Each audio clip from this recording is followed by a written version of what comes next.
Salam brother and sister dimanapun berada saat ini.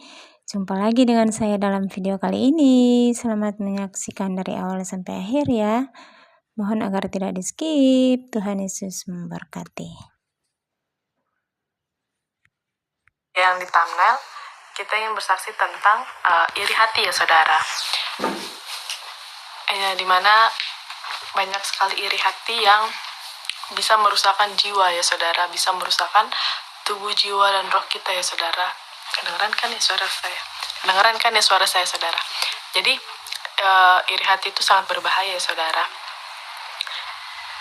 Mungkin dari penjelasan Angel dulu kali ya tentang penglihatan yang dia lihat. Ya, penglihatan saya ya di sini ya kita balik lagi bukan karena kemauan kita, malahan kemauan dari Bapak Yahweh Elohim saudara. Dan di sini ya kita juga sharing saudara, sharing lah kita di sini saudara. Dan di sini saya diberikan penglihatan sama Bapak Yahweh Elohim, di mana ada sekumpulan kayak dibilang kayak persekutuan doa. Saya nggak tahu itu ini cuma perumpamaan saudara, perumpamaan sama Bapak Elohim. Jadi dalam bisa diperbesar dikit ya suaranya.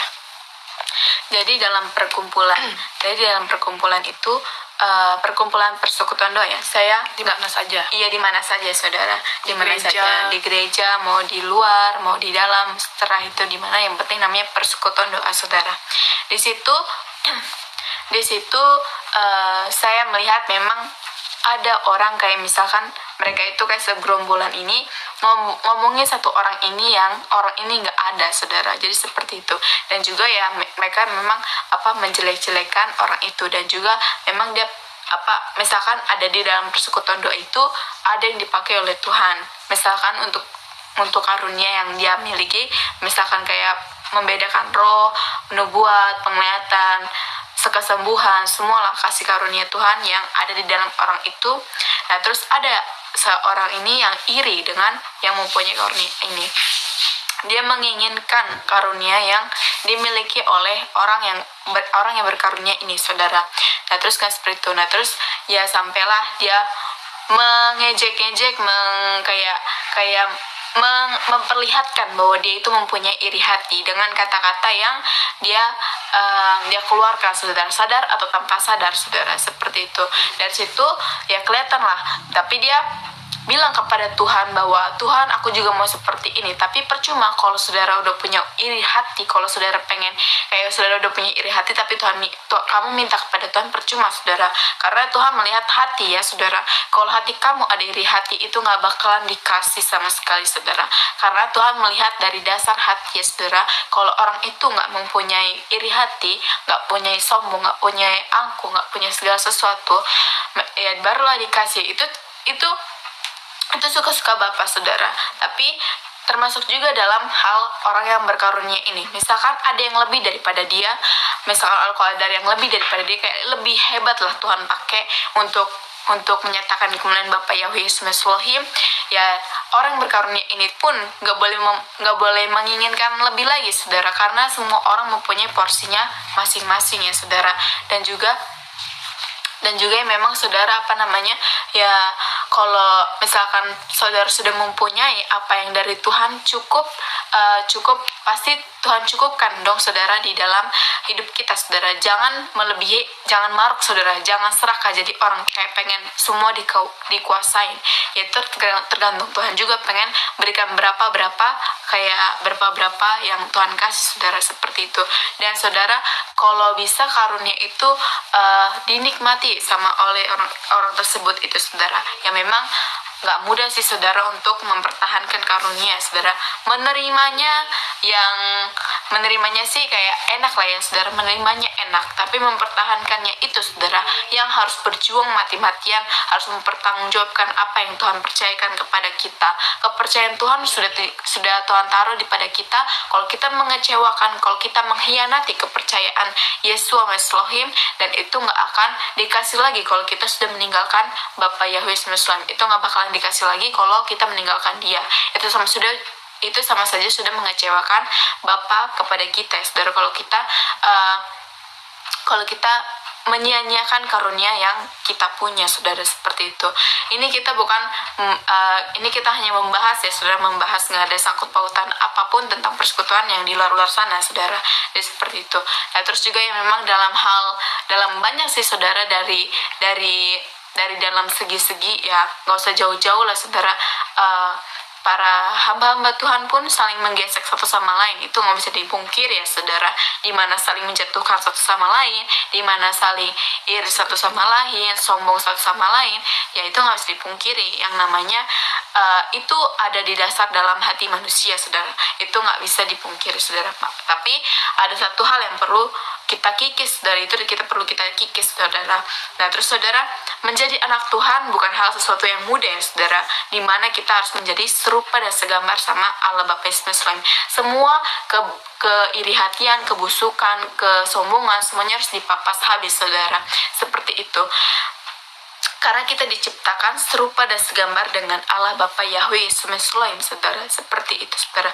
Maka dari itu, ya kalau bisa jauhilah janganlah ada sampai di dalam diri kita itu iri hati. Kalau ada iri hati dalam dari kita itu sakit, saudara. Jiwa kita, tubuh kita, rohani kita sakit, saudara. Kayak melihat orang, kayak misalkan orang mempunyai mobil, mempunyai tas, itu kita menginginnya, kayak kita nggak suka ngeliat dia bahagia, saudara. Itu sama saja iri hati. Ya nggak jauh dari contoh abang saya lah, saudara. Abang saya yang nomor 2 ini ya selalu iri kepada saya, saudara.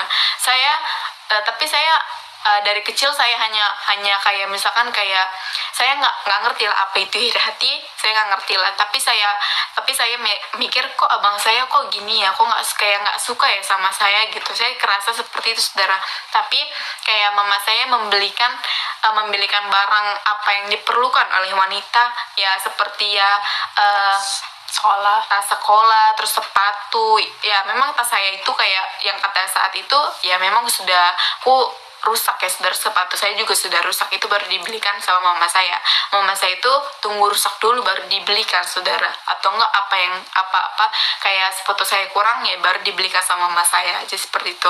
Tapi abang saya itu setiap mama saya belikan sesuatu kepada saya senang, saudara. Tapi abang saya itu kayak serasa, mama pilih kasih. Dan dari situ saya ngerasa kayak, kok apa-apa kok kalau gue yang dibelikan itu kok kayak merasa abang gue kok yang paling kurang suka ya kalau gue dibelikan sesuatu barang gitu, saudara. Tapi misalkan kalau abang saya yang nomor 3 dibelikan sama mama saya, abang saya juga biasa aja, tapi dia iri hati sama saya. Setiap saya dibelikan itu dia pasti yang nomor 2, saudara. Yang nomor 2 itu yang pasti selalu komplain lah, saudara, kalau saya diberikan barang-barang sesuatu yang kayak dress gitu, saudara, seperti itu. Makanya dari itu, saudara. Nah, terus ya soal ya banyak hal abang saya yang iris kepada saya, saudara. Tapi saya awalnya nggak ngerasa seperti itu, saudara. Tapi lambat laun saya dipakai sama bapak, saya baru ngerti lah apa artinya itu, saudara. Ya dimana abang saya seperti itu ya saya tapi saya hanya menganggap lalu lalang lah, saudara. Saya nggak memikirkan hal seperti itu, saudara. Kayak saya misalkan dibahas sekali sama mama saya, udah lupa, saudara, apa yang abang saya perbuat gitu, saudara. Karena saya nggak tertuju kepada itu, saudara. Saya hanya kayak ya biasalah, seperti kayak misalkan ya lagi masa-masanya kayak masih agak sedikit belum dewasa lah ya, saudara.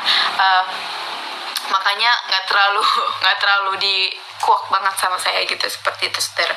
Maka dari itu, saudara, ya, dan juga banyak masih contoh dalam pekerjaan, dalam bidang sekuler, terus kayak masih banyak loh, saudara, untuk kayak contoh-contoh iri hati. Ya nanti akan ada contoh-contohnya dari satu orang, saudara, seperti itu, saudara. Nah, terus juga ya kan sama saudara di Yakobus 3 ayat 16, di mana ada iri hati dan kepentingan sendiri, di situ timbul segala macam perbuatan jahat yang Kak. 3 ayat 16. Iya, sebab di mana ada iri hati dan mementingkan diri sendiri, di situ ada kekacauan dan segala macam perbuatan jahat, saudara. Itu ya memang ya kita juga di sini ya memang saya cerita lagi di mana ada suatu suatu gereja ini ya, kita di situ saudara, kita di situ yang menetap sebagai jemaat saudara. Awalnya kita nggak tahu kalau kita sejauh ini Tuhan bawa lah sampai sejauh ini saudara. Kita nggak ada pikiran sama sekali dalam hidup kita, karena kita dari kecil hanya kayak pikir kayak biasa aja gitu, kayak ngejalanin hidup kayak ya mengejar cita-cita, mencapai masa depan yang bahagia gitu saudara. Kita nggak kepikiran untuk sampai seperti ini ya saudara. Dan setelah kita mendapatkan apa yang Tuhan percayakan kepada kita, kita di situ apa saudara, di gereja itu tuh menunjukkan bahwa ketidaksukaan mereka kepada kita saudara. Mereka menunjukkan hal seperti itu. Tapi awalnya saya nggak ngerti juga saudara. Saya nggak ngerti awal masih itu saudara. Saya nggak ngerti kalau mereka nggak suka kepada kita berdua saudara. Saya anggap mereka semua baik saudara. Saya rasa mereka suka kepada kita gitu. Kalau kita kayak gini-gini untuk kayak menyampaikan ya apa yang kita rasakan, apa yang kita lihat saudara. Tapi semenjak saya kayak bercerita tentang hari itu, pas saat itu ditolaklah sama mereka, kita berdua ditolak sama mereka itu ya saya. Nah terus ya kita semua pun di situ ya diizinkanlah untuk keluar dari gereja itu menuju gereja Kasih Mula-Mula kita yang semula saudara, seperti itu ya. Tapi ya di situ Tuhan juga menyingkapkan banyak yang iri hati kepada kita, kepada semuanya lah saudara, seperti itu saudara. Maka dari itu ya kita buang-buang jauh lah segala iri hati itu saudara, karena itu penyakit, sangat-sangat penyakit saudara. Itu bikin kita kayak baru tidur besok pagi udah mikirin orang kayak gini, banyak lah saudara yang berkecamuk di pikiran saudara ya. Makanya dari itu lepasin saudara kalau iri hati. Kalau iri hati sudah lepas, semuanya bakalan selesai saudara, semua dosa saudara, seperti itu. Nah, udah itu aja. Ya saudara kan, jadi iri hati itu berbahaya saudara, sangat-sangat berbahaya sekali, karena di mana ada iri hati di situ ada pertengkaran ya saudara, dan segala macam perbuatan jahat ya saudara. Jadi jangan heran kalau misalnya di suatu perkumpulan, entah perkumpulan dunia sekuler atau perkumpulan rohani atau di gereja dimanapun ya saudara, itu tiba-tiba muncul pertengkaran atau kekacauan. Karena di dalam circle tersebut bisa jadi 1 orang, 2 orang itu bisa ada iri hati saudara. Karena ya contohnya di gereja lah ya saudara, kita nggak lihat keluar, contohnya aja di gereja ya saudara, dalam hal pelayanan saudara. Ya, dalam hal pelayanan kayak misalnya WR, kayak singer, pokoknya banyak lah, penari tamborin kayak atau apapun itu ya saudara. Pokoknya dalam hal pelayanan ya itulah dalam hal pelayanan itu misalnya. Terus si A ini lebih bagus suaranya, lebih hidup lah gitu kan. Si B kalau singer atau lebih ini kurang hidup gitu ya saudara. Nah terus si B ini iri sama si A saudara. Nah jangan heran kalau nanti suatu saat di situ ada perselisihan antara jemaat, antara pelayan Tuhan saudara. Karena kan pada dasarnya kalau kita mau melayani Tuhan, kita harus bersihkan dulu hati kita harus bersihkan dulu hidup kita. Lebih baik kita tidak usah melayani kalau masih ada rasa iri hati saudara. Jadi jangan karena semua itu sudah ada porsinya masing-masing. Apalagi kalau orang yang baru bertobat, lebih baik jangan dulu dikasih pelayanan. Karena apa? Karena itu akan menimbulkan kesombongan atau iri hati ya saudara. Ada di firman Tuhan dikatakan apabila dia bertobat, janganlah kiranya dikasih pelayanan terlebih dahulu saudara. Ada itu saudara, saya lupa ayatnya di mana nanti ya saudara. Pokoknya ada itu saudara. Jadi intinya kalau orang yang sudah bertobat, alangkah baiknya dia hasilkan dulu buah pertobatan itu, dan jangan dulu dikasih pelayanan. Apabila dikasih pelayanan, tolak dulu ya saudara, agar tidak ada rasa muncul kesombongan itu saudara, atau rasa iri hati itu saudara. Jadi begitu saudara. Jadi iri hati ini sangat-sangat jahat ya saudara. Iri hati itu sangatlah jahat, karena iri hati itu bisa sekali menimbulkan kekacauan ya saudara. Di situ circle tersebut yang tadinya adem, damai, tentram ya saudara, nah ada gara-gara satu orang ini nggak mau kalah, karena ya pasti semua orang nggak ada yang mau menunjukin rasa iri hatinya saudara. Tapi kan Tuhan tahu ya saudara, dia iri hati atau tidak ya saudara, atau cemburu hati atau membanding-bandingkan diri ya saudara. Nah disitulah circle itu tersebut bisa pecah saudara. Karena apa? Karena di dalamnya itu ada iri hati saudara, dan kita karena ada iri hati, dia terus selalu membandingkan dirinya dengan orang lain, dia terus membicarakan kelemahan orang lain sesama rekan pelayanannya saudara. Yang misalnya si A ini baik-baik saja, nggak pernah nyenggol dia, tetapi karena si B iri hati, lalu si B ini ngejelek-jelekin dia lah tanpa sadar atau sengaja atau tidak sengaja. Si B ini mencari-cari kesalahannya dia saudara, agar si A ini tidak melayani lagi, menjadi WL atau singer atau apapun itu, agar si B ini menjadi lebih dominan saudara. Maka dari itu berbahaya sekali kalau kita pelayanan ada iri hati saudara. Lebih baik kita nggak usah melayani daripada kita melayani dengan rasa iri hati, atau bukan untuk menyenangkan hati Tuhan, melainkan menyenangkan hati manusia, supaya dilihat oleh pacar, supaya dilihat oleh orang tua, supaya dilihat oleh mertua atau siapapun itu saudara. Karena kita seharusnya lebih baik fokus untuk melayani, menyenangkan hati Tuhan saja ya saudara. Jadi fokus aja melayani untuk Tuhan, menyenangkan hati Tuhan saudara. Kalau misalnya walaupun suara kamu jelek, tapi kalau hati kamu fokus untuk melayani Tuhan, hati kamu tulus untuk Tuhan, Tuhan itu tidak tinggal diam, Tuhan tidak tutup mata saudara. Tuhan melainkan melihat kamu saudara, melainkan Tuhan terus bawa kamu ke dalam hadiratnya saudara. Karena banyak sekali orang-orang yang bersuara bagus, tetapi dia tidak fokus sama Tuhan, dia fokus sama memamerkan suaranya saudara. Maka dari itu jangan sampai kita seperti itu. Jadi bersyukurlah kalau kamu memiliki suara yang, bukan berarti suara yang bagus ini salah ya, tidak saudara, tetapi kan Tuhan melihat hati ya saudara. Lebih baik kita memiliki suara yang jelek, tapi kita fokus untuk menyenangkan hati Tuhan, kita fokus untuk mencari Tuhan, bukan untuk mencari dipuji. Karena kan biasanya kalau suara jelek itu kan biasanya kan dipujinya suaranya jelek ya, suara jelek diem aja lu gitu kan nih, bahasa manusia gitu saudara. Tetapi Tuhan tidak melihat itu saudara. Alangkah bagusnya jika kita suaranya jelek tetapi hati kita yang fokus, kita tidak ada iri hati. Karena kan biasanya kalau orang jelek itu suaranya jelek, kita tidak ada iri hati saudara. Karena apa? Karena dia biarin aja, yang penting gue mau memuji Tuhan gitu kan, gitu saudara. Karena semua itu udah ada porsinya masing-masing saudara.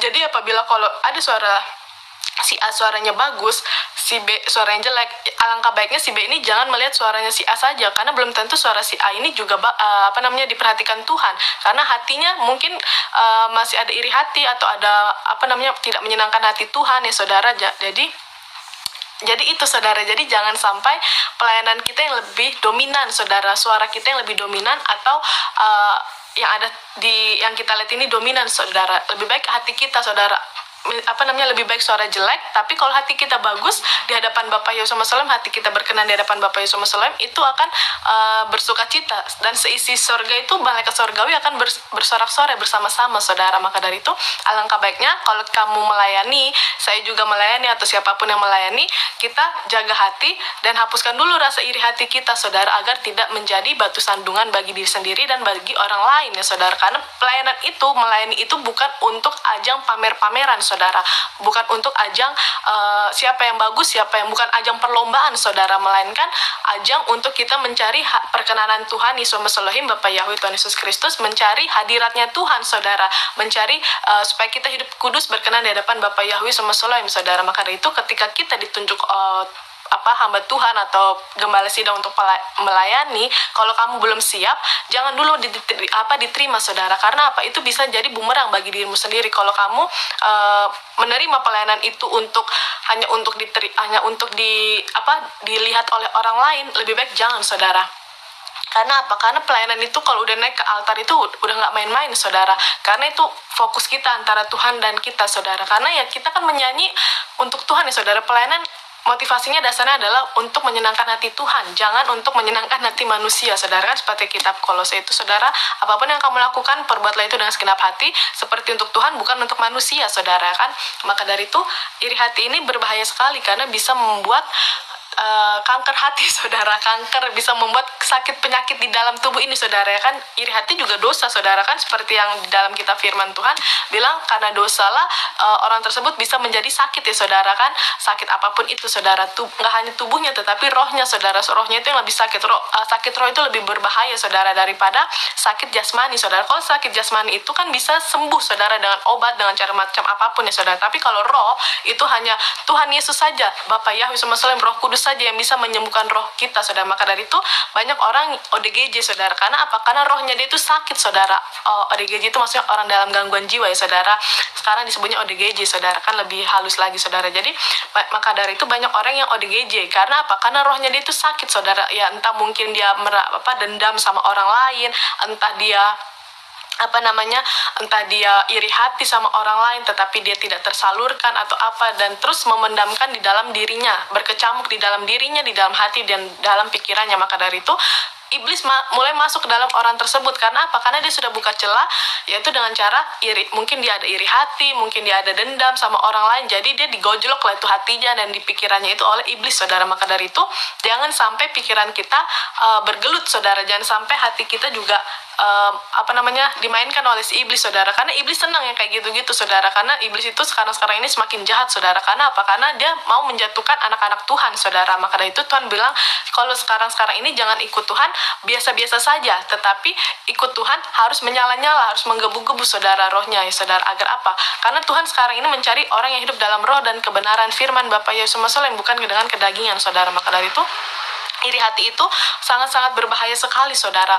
Karena apa ya, benar-benar gak enak saudara. Misalnya dulu saya pernah begini saudara, saya pengen ngelihat teman saya punya iPhone misalnya gitu kan, dulu saudara. Terus abis itu saya pengen gimana caranya saya bisa dapat iPhone itu saudara, atau handphone itu saudara. Karena jadi saya nabung, saya beli sesuai dengan si orang itu saudara punya HP tersebut saudara. Jadi terus saya bilang ini, capek juga gue yang ngikutin begini ya. Terus saya semakin ini, HP juga sama aja, kalau misalnya semakin tahun juga fungsinya kan untuk komunikasi ya saudara, bukan untuk gaya-gayaan. Kalau untuk hanya scroll sosial media ya ngapain saudara, lebih baik beli handphone yang bermanfaat gitu kan. Ujung-ujungnya kan fokusnya intinya untuk komunikasi saudara, bukan untuk hal-hal yang lain-lain, bukan. Nah itu saudara, jadi kita tidak boleh mengikuti hawa nafsu kita saudara yang lebih bermain saudara.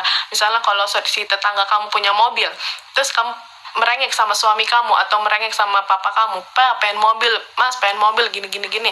Terus kalau kamu nggak dapet, kasihan suamimu, kasihan papamu, dia akan menghalalkan segala cara untuk memenuhi hasrat kedagingan kamu atau kedagingan keinginan istrinya gitu saudara. Jadi maka dari itu tidak heran kalau di berita-berita banyak kasus korupsi suami atau istri. Karena apa? Karena si suami ingin memenuhi sang istri supaya apa? Karena pola hidupnya mereka saudara yang tidak mau dikalahkan oleh siapapun saudara. Misalnya ya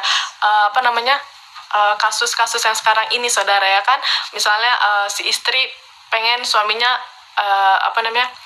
naik jabatan kayak si A gitu misalnya kan. Nah bagaimanapun juga siapa tahu si istrinya menekan si suami untuk bisa naik jabatan ya kan saudara. Maka dari itu ya biasalah ya kan, iblis itu kan tidak senang ya saudara kan. Iblis itu tidak hanya dari orang luar tetapi bisa jadi orang dalam saudara. Misalnya istrinya bisa menekan dia, ayo pak gimana ke caranya kamu bisa naik jabatan biar hidup kita nggak blangsap, biar hidup kita nggak miskin terus gini gitu segala macam kan saudara kan. Nah pasti seorang suami ini tidak tega dong mendengar rengekan dari istrinya saudara. Nah jadi muncullah itu pikiran jahat dia di dalam dirinya itu. Jadi dia menghalalkan segala cara bagaimana dia supaya naik jabatan ya. Misalnya kayak bersemedi di gunung Gunung Kawi lah segala macam itu saudara, yang berkaitan dengan kuasa-kuasa jahat, pakai pelet, pakai apapun susuk segala macam saudara, supaya si atasannya ini memberikan promosi kepada si orang tersebut saudara. Nah jadi dari situ, tetapi Tuhan tidak mau itu berlama-lama di dalam diri dia dan di dalam diri keluarganya saudara. Karena apa? Jadi Tuhan bongkarlah dengan segala macam cara. Manusia boleh pintar, tetapi Tuhan lebih pintar lagi saudara. Tuhan kan yang tahu segala-galanya saudara. Tuhan kan yang lebih tahu segala-galanya ya saudara. Jadi Tuhan tidak mau manusia itu berlama-lama dalam dosa saudara, bergelut dalam pikirannya saudara. Nah habis itu Maka dari itu sekarang ini hari-hari semakin jahat. Karena apa? Karena muncul iri hati, kesombongan, keangkuhan secara jasmani rohani, saudara. Jadi ya iri hati itu bisa timbul dari mana saja, saudara. Dari pelayanan yang tadinya dia biasa-biasa aja, terus masuk ke circle tersebut, terus dia merasa rendah diri ya kan, saudara. Banding-bandingin dia dengan ini mah, dia jadi muncul itu sifat iri hati itu, saudara. Nah, jadilah dia di circle itu yang tadinya adem ayem, karena satu orang iri hati, jadi dia mengacaukan lah itu dengan cara apa? Dengan cara mencari masalah yang tidak ada, yang tadinya tidak ada masalah, jadi ada masalah. Jadi masalah itu diada-adain sama dia, saudara. Jadilah timbul pertengkaran, timbullah percekcokan, timbullah perpecahan, perselisihan, saudara. Baik di dunia pelayanan, di dunia apapun itu, saudara. Karena iri hati itu lebih dominan di dalam dirinya, itu lebih berbahaya, saudara. Jadi jangan iri hati yang lebih besar daripada rasa kamu bersyukur, saudara. Seharusnya kalau ada orang Bro and sis, terima kasih sudah menonton. Sampai jumpa lagi pada video-video berikut ya. Tuhan Yesus memberkati.